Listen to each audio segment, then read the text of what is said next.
And that leaves us with one. Our new 2025 World Food Champion is Collin Hilton. He showed the perfect balance of art and technique that define a great chef. An Indiana chef crowned the best of the best when it comes to creating the ultimate in palate pleasers. Collin Hilton, his recipe for success, how the West Coast culinary scene inspired him, his role at Cunningham Restaurant Group, and we get his take on Central Indiana's food scene. Setting the table this week with 2025 World Food Champion Chef Collin Hilton, this week's Business and Beyond podcast presented by PNC.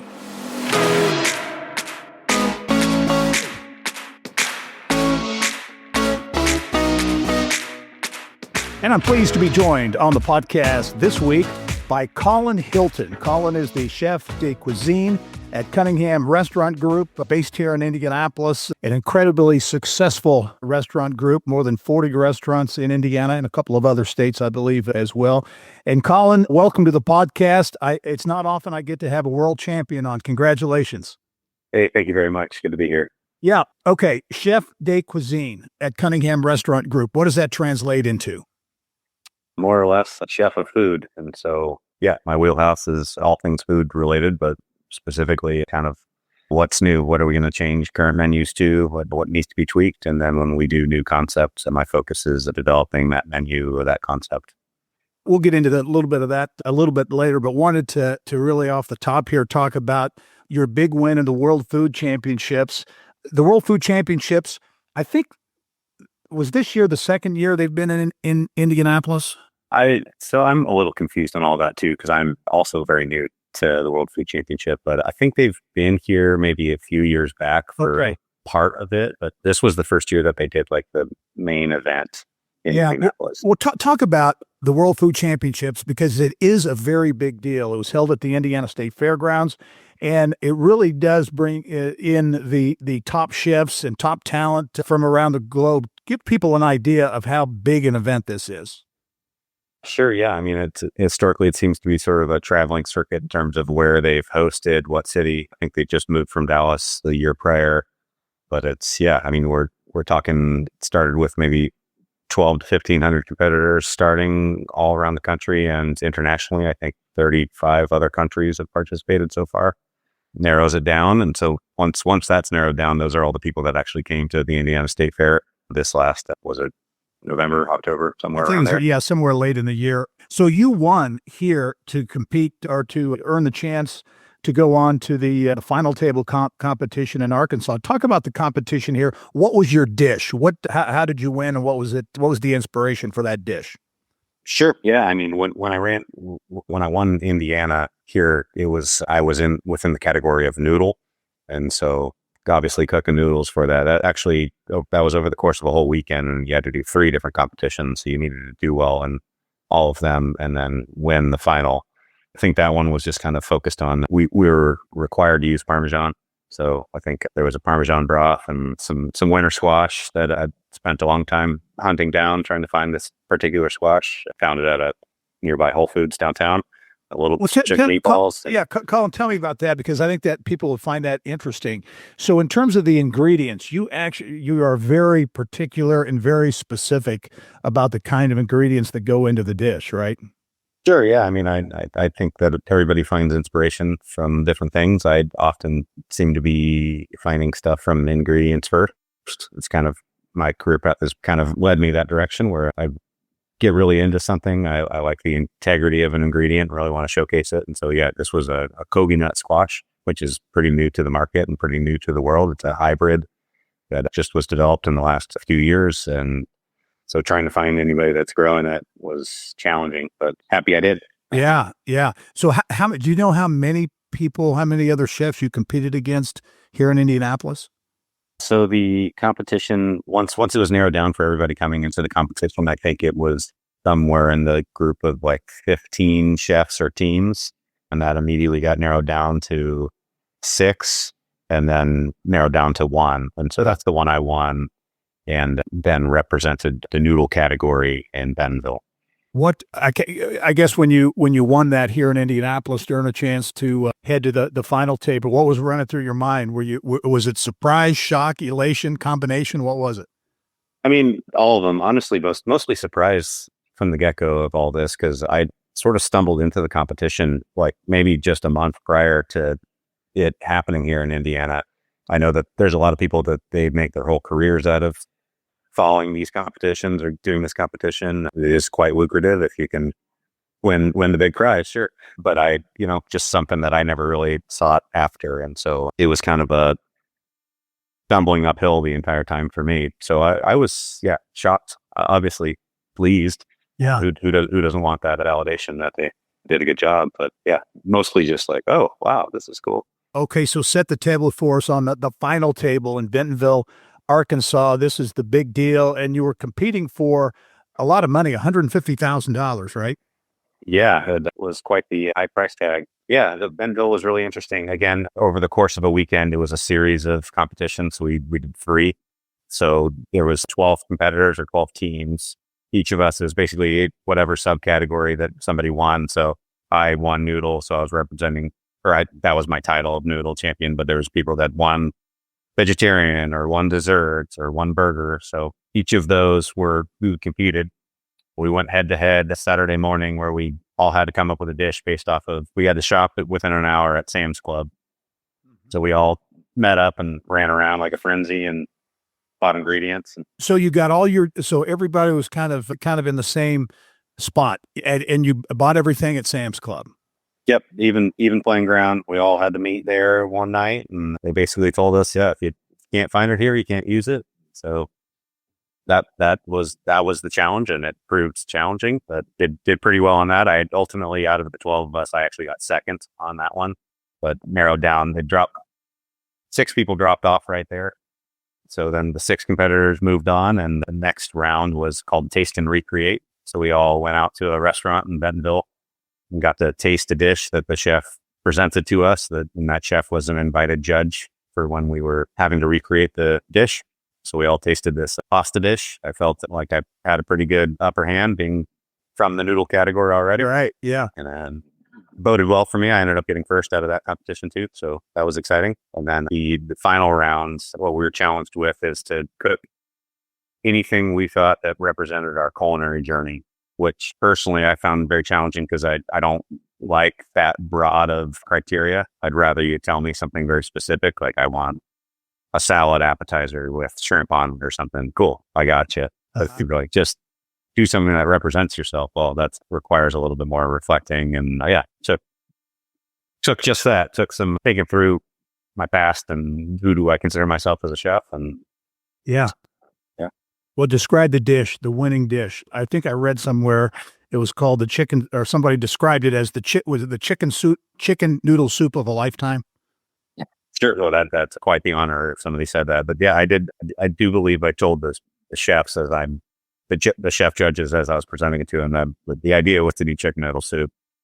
It doesn't, if you find a picture of it, it doesn't look like it, and it doesn't really eat like it, but it's got all the components. It's a chicken broth and noodles in it. I wanted to do noodle again since that was the category I won. They don't require that, but I just sort of represented my culinary journey as of right now. I've been apparently doing noodles okay, so I wanted to try to do that. So it was a cappelletti pasta, so like a ravioli or a stuffed pasta, which was green from seaweed and basil in it.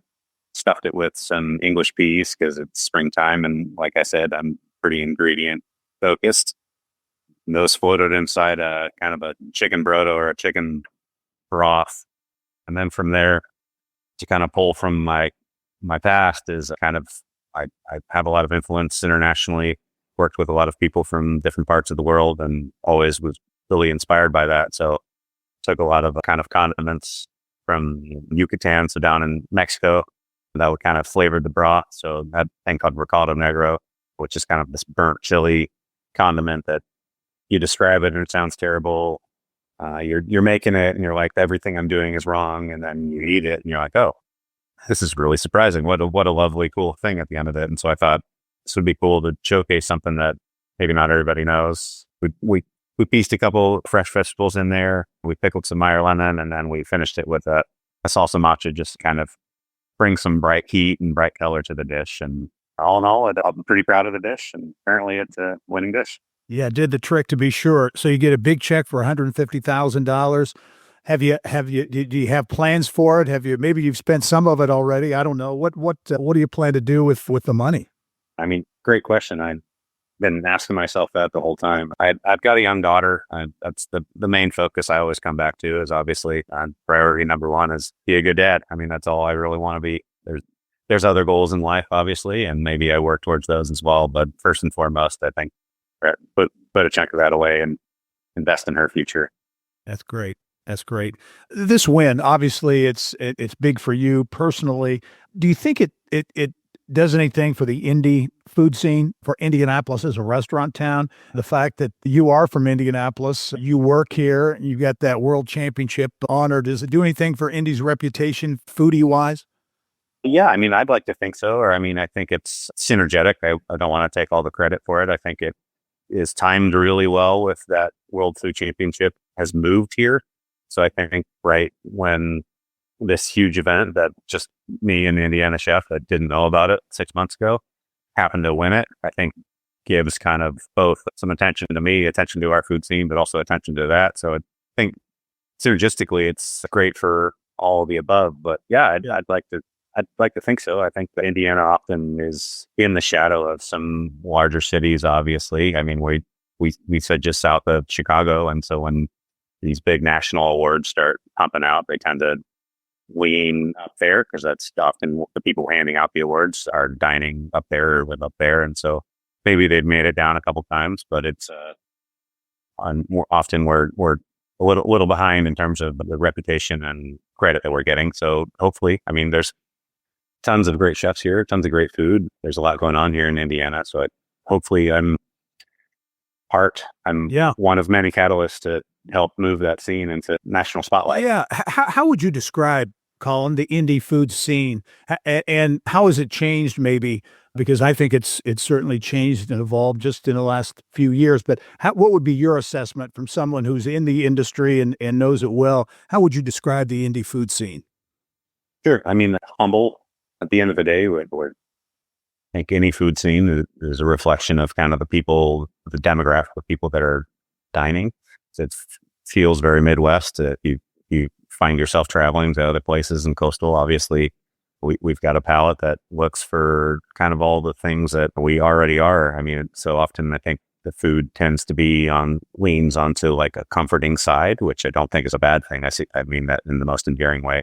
I think it finds this balance between approachable and adventurous. I mean, obviously we live in an age where everybody sees what's going on online in other places, other parts of the world, other cities. And so I would be wrong to say I'm not influenced by that as a chef. And I think other chefs are, and same as diners are influenced by seeing other things. So we think we're approaching this place where, though we're in Indiana, where all of us are kind of seeking out some things that are a little further out of our comfort zone, further out of what you historically associate with Midwest dining. So it's this fun, I think we're in a really fun, cool age where it's growing rapidly as us locals have seen. And it's exciting to see just what new is being brought to the culinary world.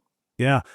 You work for Cunningham Restaurant Group, which is a very successful company. As you and I were talking off camera, I think the number is up to 43 or 44 restaurants in the group. Very popular restaurants: Livery, Mesh, Provision, Rise, Brew. You can go on down the list. Commission Row near Gainbridge Fieldhouse is in the mix. Now, what is it about? Because the restaurant business, as you know, it's a very tough business. I mean, it to be successful with one restaurant, it takes a lot to do that. What is it that Mike Cunningham and you and the folks on the team have kind of the secret sauce to make it work? I mean, sure, we ask ourselves that every time we open another one, what did we do right? I mean, I think, I guess a handful of things. One is actually having that reflection, looking back at what's worked and what hasn't, and building off of that knowledge.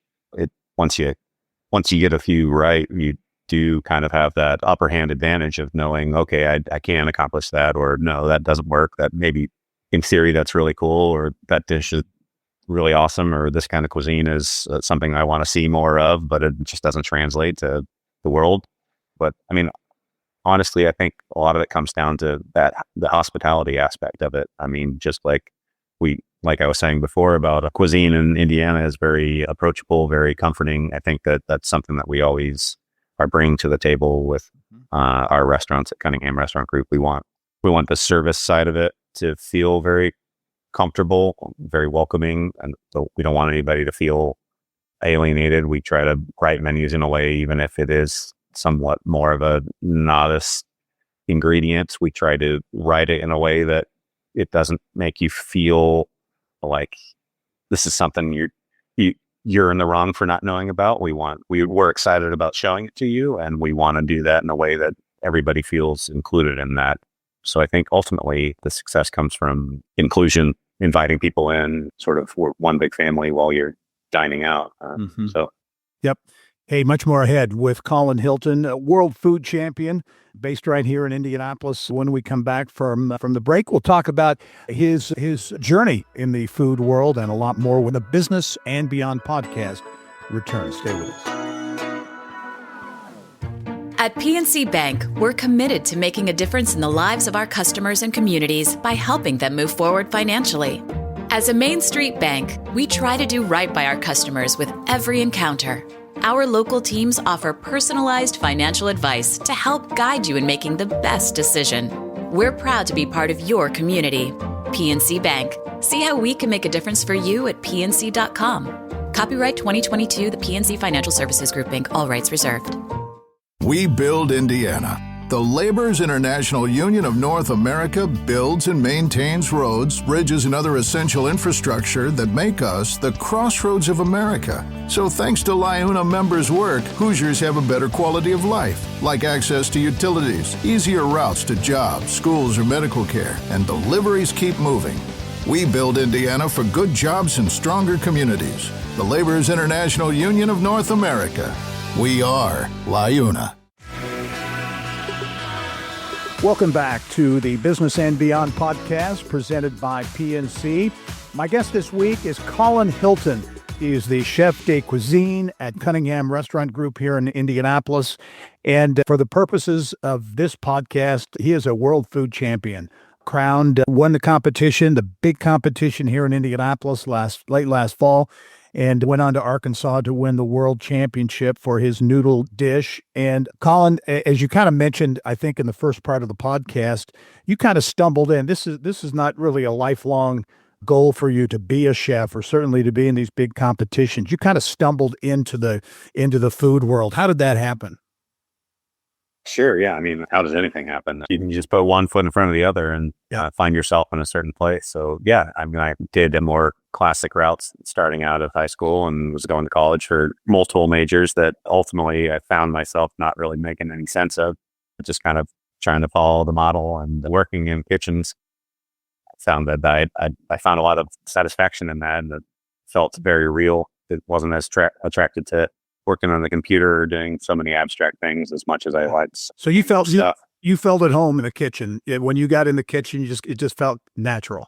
Yeah, 100%. I like working with my hands. I liked actually getting the immediate sensory feedback that you get with food that you don't necessarily always get on a spreadsheet. No, not dogging on any of that. Just not my thing. And yeah, as I kind of learned that, and then sort of encountered the camaraderie you get in kitchens with other cooks and people in the industry, it more or less fell in love. I mean, maybe slowly, but over the course of it. So you kind of use that to propel my career, and also used it to travel is kind of ultimately how it started. I think that helped me fall in love with it a lot too. Yeah, you started your career basically in San Francisco, right? I think you were out there for a number of years. Yeah, I mean, arguably I started my career in Indianapolis, growing up here, and then kind of spring out of here to see what was out there. Took a series of one-way flights in South America, worked off tourist pieces, took buses and hitchhiked to the next restaurant. So, just kind of figured that out for that. That was a little over half a year. And the people from the United States that I kept encountering that I was really enjoying were always saying all these great things about, like, oh, you want to learn more about food, go to San Francisco. That's a very serious food city. And so it kind of led me there. So yeah, I ended up spending a little over a decade in San Francisco. So I think I really, Yeah, how did that shape your style or who you are today, and especially as it relates to, it sounds to me like it was very important to you. You kind of had that grassroots vibe, if you will, in South America and other places, then ultimately San Francisco. So you really picked up a lot of, I guess, technique and style and those things in places far away from Indianapolis. sure. Yeah, no, I think I was just seeking out things that were new to me, kind of chasing that moment of awe I kept finding in kitchens and finding eating food. And yeah, I definitely, you can find a lot of that out there. I think it 100%, yeah, it shaped who I am as a chef today and as a person today. And I think what a huge thing, at least from my perspective, that San Francisco Bay Area has in Northern California, it's known for is obviously like a absolute paradise for growing produce and really great ingredients. And so as I mentioned earlier in the podcast, I'm kind of an ingredient first chef. And so I definitely learned that out there. It's start with the absolute best ingredients. And then from there, your job is really having the integrity to not over manipulate something when it doesn't need to be. I think that's something that you there's different avenues of approach to food, obviously, and there's no one size fits all for anything. But I think you find in the Midwest and on the East Coast and in other countries where you don't have that constant growing season that Northern California has, you find yourself more on the side of, as a chef, where you're manipulating stuff, or how can I preserve this, or what can I do to this sub-R carrot and part of the year where it's not particularly tasty, what can I add to it? Whereas I kind of learned my way in the kitchen from a different perspective, where it's, I don't want to serve that carrot if it's subpar, and let me just find the absolute best carrot out there in the world and start with that. And then what small tweaks can I do to really just showcase that one ingredient? So definitely a different approach, one that I hold true to my heart. Yeah. If somebody asks you if you have kind of a signature when it comes to food, would it be that focus on the ingredients and making sure the ingredients are right? Yeah, I think that's a massive component to it. I think maybe the one other thing that I seem to be kind of known for is I tend to do a hodgepodge of cultures, ingredients, things that don't necessarily historically go together, but work. I mean, it's all just a formula. Yeah. Yeah. Well, and as you look at that, one of your responsibilities at Cunningham is developing the menu, right? And that's a big responsibility, because and I know, having eaten at several Cunningham restaurants, great offerings, great menus, diverse, different kinds of things. What goes into your decision-making process when choosing what goes on a menu? Great question. I guess that's something that I don't even know the answer to all fully. I mean, we obviously we start with concepts. Like I had hinted at earlier, I do prefer to have parameters. I struggled with the large parameter of some of the competition aspects. And so it kind of starts with the concept. So obviously something that we're going to try to do on a brew burger doesn't really necessarily translate over to one of our fine dining restaurants, or a noodle focused restaurant, or an Asian concept or something like that. So that kind of helps narrow it down.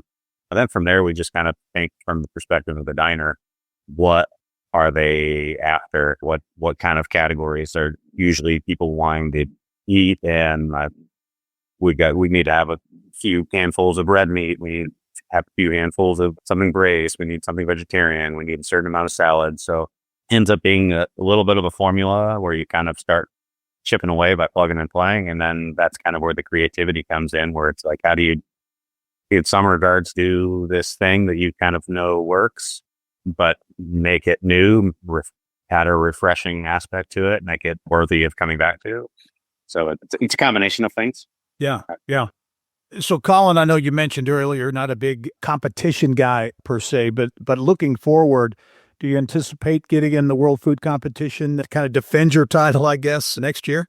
Yeah, I mean, I'm signed up again. Encourage you to do it. Give you a free pass into the competition. So I think I'll be competing here this coming October. I decided to change categories from noodle to vegetarian just to shake it up. But so are you going to be, kind of thinking about that between now and contest time, and what dish you're going to prepare, how you're going to do it, testing things maybe? How's that going to play out? I mean, I should be. That would be smart. life happens fast, and Yeah. I got plenty on my plate. I mean, I guess being that this is my career, whereas there's other competitors that it's more of a hobby to them. So they might be during the day doing something completely different. I do have the advantage where my job, I'm already honing my skills every day doing this stuff. So maybe I won't necessarily be thinking specifically about what dish I might be doing coming up, but yes, always in the back of your mind, you're getting better at it. Maybe we'll see a couple more vegetable focused dishes pop up in CRG than would have happened otherwise. That's good. That's good. Well, Collin, it's been a great treat to catch up with you. Really appreciate the time. Congratulations on the win. And, talented, creative people like you are needed in Indianapolis and Indiana. Many times, we get overlooked as a city or a state when it comes to kind of the creative class, if you will. And there are lots of great examples of talent here. And you're certainly one of those examples. So good luck, not only Cunningham Restaurant Group, but in the competition next year.